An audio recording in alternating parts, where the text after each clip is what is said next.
So this first one says rotate triangle QRS 90 degrees. When it says to rotate and doesn't specify if it's clockwise or counterclockwise, you always assume that it's going counterclockwise unless you're told otherwise.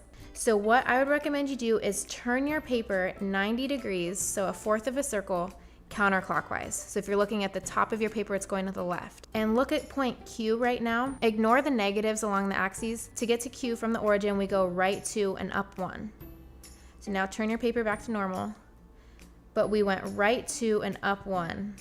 That's how we're gonna get to Q prime. Then let's do the same with R. Now R is at 2, 3. So now we're gonna turn the paper back to normal, right 2, up 3.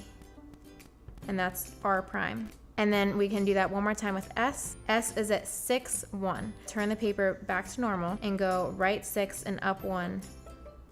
And that's S prime. Q, for example, was 1, negative 2.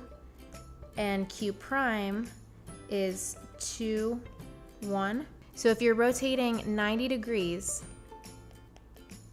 the X's are now what used to be the Y, but the opposite sign. So for example, our new X value came from our old Y value, but we changed the sign, and now it's positive. The Y value, that 1, came from the X value. So that's still gonna be whatever X was, and we didn't change the sign there. Rotate triangle QRS 180 degrees about the origin. We're gonna do the same thing, but rotate the paper 2 times. So it's gonna be upside down now. If we're looking at the coordinate rule, R was 3, negative 2 originally, and now it's negative 3, positive 2.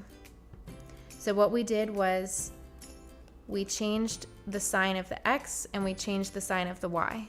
So there's a lot of these rules to remember, which is why I recommend just turning your paper so you don't have to memorize them all. And then finally, 270 degrees, I'm just gonna rotate 1 point here. We're rotating it about the origin again, counterclockwise. If it said rotate it 90 degrees clockwise, that would be the same thing.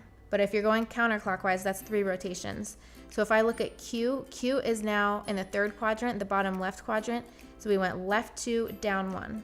So we're gonna go left 2, down 1. And that is Q prime.